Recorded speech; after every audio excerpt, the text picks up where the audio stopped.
سکتا، وہ اپنی کمائی سے گاڑی نہیں لا سکتا، بنگلہ نہیں لا سکتا، لیکن دنیا کے ہر ماں باپ یہ امید لگاتے ہیں کہ کیا ہوا بیٹا حافظ بن گیا ہے، اگر دنیا میں میرے لیے کولر کا انتظام نہیں کر رہا ہے تو قبر میں اسی کی وجہ سے جنت کی کھڑکیاں کھلیں گی، میدان محشر میں اسی کی وجہ سے سر پہ تاج رکھا جائے گا، میدان محشر میں اللہ کے نبی کی شفاعت نصیب ہوگی۔ اور یاد رکھو دنیا والے انہیں ہیچ نظر سے دیکھتے ہیں، لیکن اسلام کی نظر میں ان کا رتبہ بلند ہے، اسلام کی نظر میں ان کا مقام بلند ہے، اور مقام اتنا بلند ہے کہ جب تک زیر تعلیم تھے، جب تک پڑھ رہے تھے، تب تک کہ ان کا قدم ہوتا تھا اور جبرائیل کے پر ہوتے تھے، جب تک پڑھ رہے تھے یہ مہمان رسول تھے تو خادم رسول جبرائیل ان کی نگرانی کر رہے تھے، اور جب پڑھ کے فارغ ہو گئے تو نائب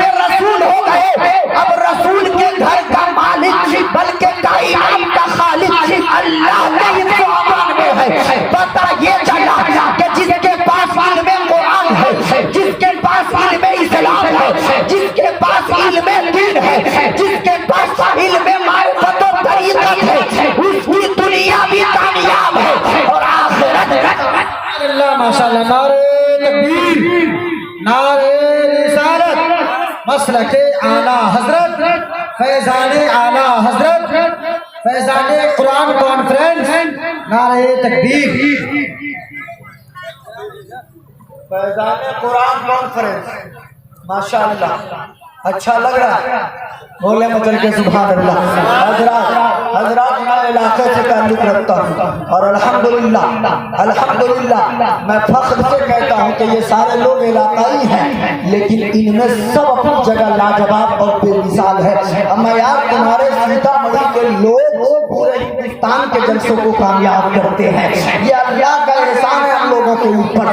یقیناً علامہ اظہر القادری صاحب بیٹھے ہیں، نہ جانے ہزاروں جلسوں کی کامیابی کی ضمانت یہ بنا کرتے ہیں۔ الحمدللہ ان کی دعا سے 1 یا 1.5 جلسوں کو میں بھی کامیاب کر چکا ہوں۔ ممبر نور پر علماء کرام بیٹھے ہیں، توجہ چاہتا ہوں حضرات، علم دین حاصل کرنا یہ چھوٹی بات نہیں ہے، آپ ہلکے میں مت لینا۔ غلام احمد مختار ہے، ہلکے میں مت لینا، یہ باطل کے لیے رضا کی تلوار ہے، ہلکے میں مت لینا۔ حضرات قرآن پڑھائی یہ بہت ضروری ہے۔ مجھ سے پیشتر کوثر عزیزی کی شاعری ہو رہی تھی، سبقت لسانی میں انہوں نے ایک جملہ کہہ دیا کہ حفظ کرنا ہر کے لیے واجب ہے، حفظ کرنا نہیں بلکہ قرآن کا پڑھنا ہر ایک کے لیے ضروری ہے، چونکہ آقا فرماتے ہیں خیرکم من تعلم القرآن وعلمہ، تم میں سب سے بہتر وہ ہے جو قرآن پڑھتا ہے، قرآن پڑھاتا ہے، تم میں سب سے بہتر وہ ہے جو قرآن سیکھتا ہے اور سکھاتا ہے۔ آقا نے ایک جگہ یہ بھی ارشاد فرمایا کہ سنو طلب العلم فریضۃ علی کل مسلم و مسلمہ، کہ تم نے جو مسلمان ہے، جو ایمان والا ہے، ہر ایک کے اوپر فرض کیا گیا ہے، یہ ضروری کیا گیا ہے کہ وہ علم حاصل کرے، بولے سبحان اللہ، وہ علم حاصل کرے۔ اس روایت میں یہ نہیں کہا گیا کہ علم دین ہی حاصل کرے، علم قرآن ہی حاصل کرے، علم حدیث ہی حاصل کرے، علم تفسیر ہی حاصل کرے، لیکن یہ کہا گیا کہ علم کا حاصل کرنا ضروری ہے۔ اب آپ کہو گے مولانا اگر بیٹا قرآن پڑھ رہا ہے وہ بھی علم ہے، بیٹا اگر ڈاکٹر بن رہا ہے وہ بھی علم ہے، بیٹا اگر ماسٹر بن رہا ہے وہ بھی علم ہے، تو پھر روکتے کیوں ہیں کہ یہ نہیں پڑھائیے یہ پڑھائیے؟ تو سنیے، کوئی عالم ہو، کوئی مقرر ہو، آپ کو روکنا نہیں ہے، بلکہ ابھی تو وقت کی اصل ضرورت ہے کہ آپ اپنے بچوں کو ڈاکٹر بنائے۔ ابھی تو اس زمانے کی مانگ ہے کہ آپ اپنے بچوں کو IAS بنائے، آپ اپنے بچوں کو IPS بنائے، آپ اپنے بچوں کو پروفیسر اور انجینئر بنائے۔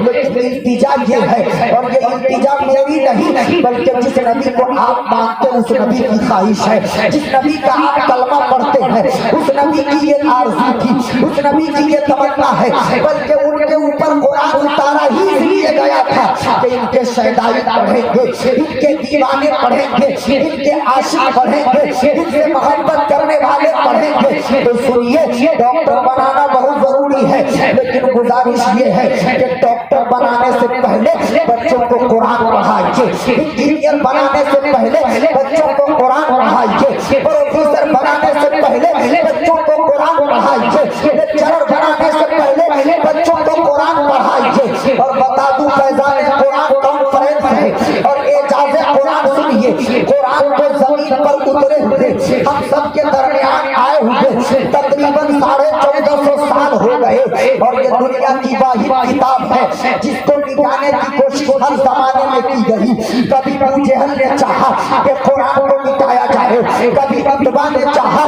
قرآن کو مٹایا جائے، کبھی شیبہ نے چاہا قرآن کو مٹایا جائے، امیہ نے چاہا قرآن کو مٹایا جائے۔ حضرت ابو بکر صدیق کے زمانے میں دشمنان اسلام نے کوشش کی قرآن کو مسخ کیا جائے، ختم کیا جائے۔ عمر کے زمانے میں کوشش ہو چکی ہے، عثمان کے زمانے میں کوشش ہو چکی ہے، علی کے زمانے میں کوشش ہو چکی ہے۔ امریکہ کوشش کر کے تھک چکا، افریقہ کوشش کر کے تھک چکا، یورپ والے کوشش کرتے ہیں اور آج تک کوشش میں لگے ہوئے ہیں۔ قرآن کے دشمن قرآن کے پیچھے ہمیشہ پڑے رہتے ہیں کہ ختم کر دوں، مٹا دوں، لیکن ایسے لوگوں سے سجاد رضوی سوال کرنا چاہتا ہے، تم چلے ہو قرآن کو مٹانے، جس قرآن کی حفاظت کی ذمہ داری اللہ رب العزت نے لی ہے۔ سنو، تم مٹانے پر آؤ گے تو کاغذ کو پھاڑ دو گے، کاغذ کو جلا دو گے، اونٹ کو جلا دو گے، تختیوں کو نظر آتش کر دو گے، لیکن تم سمجھو گے کاغذ جلا دینے سے قرآن مٹ گیا، تم سمجھو گے تختیاں جلا دینے سے قرآن مٹ جائے گا، تم سمجھ رہے ہو کاغذ کو برباد کر دینے سے قرآن مٹے گا، تو غلط فہمی میں ہو۔ اما یار، یہ دنیا کی واحد کتاب ہے جسے 1 ارب سے زیادہ لوگ اپنے سینوں میں بسائے ہوئے ہیں۔ ہے قول محمد، قول خدا، فرمان بدلا جائے گا، بدلے گا زمانہ نات مگر قرآن۔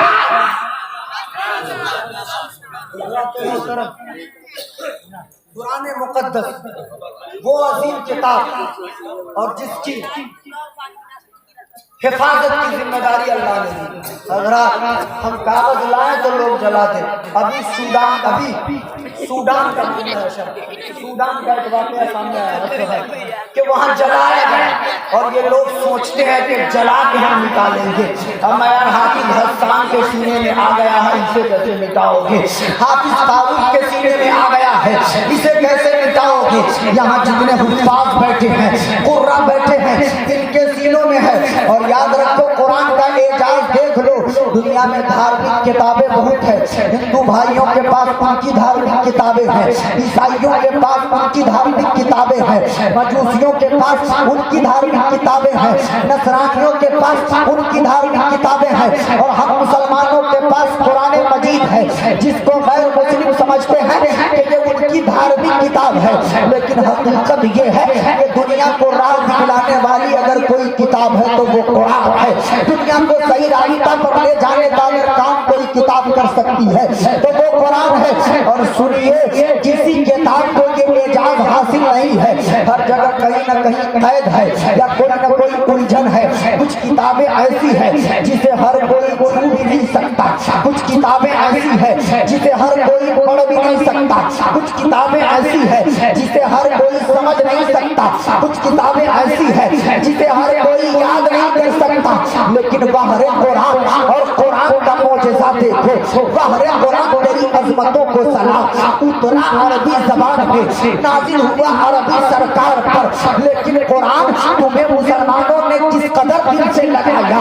آدمی ہندوستان کا ہے، زبان اس کی میتھلی ہے، لیکن قرآن کو عربی میں سینے میں محفوظ کر رہا ہے۔ زبان بنگالی ہے لیکن عربی قرآن اس کے سینے میں ہے۔ زبان اڑیا ہے لیکن عربی قرآن اس کے سینے میں ہے۔ زبان اس کی انگریزی ہے لیکن عربی قرآن اس کے سینے میں ہے۔ تو میں کہنا یہ چاہ رہا ہوں کہ دنیا کی واحد کتاب ہے قرآن، جس کا نام قرآن مقدس ہے، اور اس کتاب کو چاہے انسان کی اپنی مادری زبان کوئی بھی ہو، لیکن جب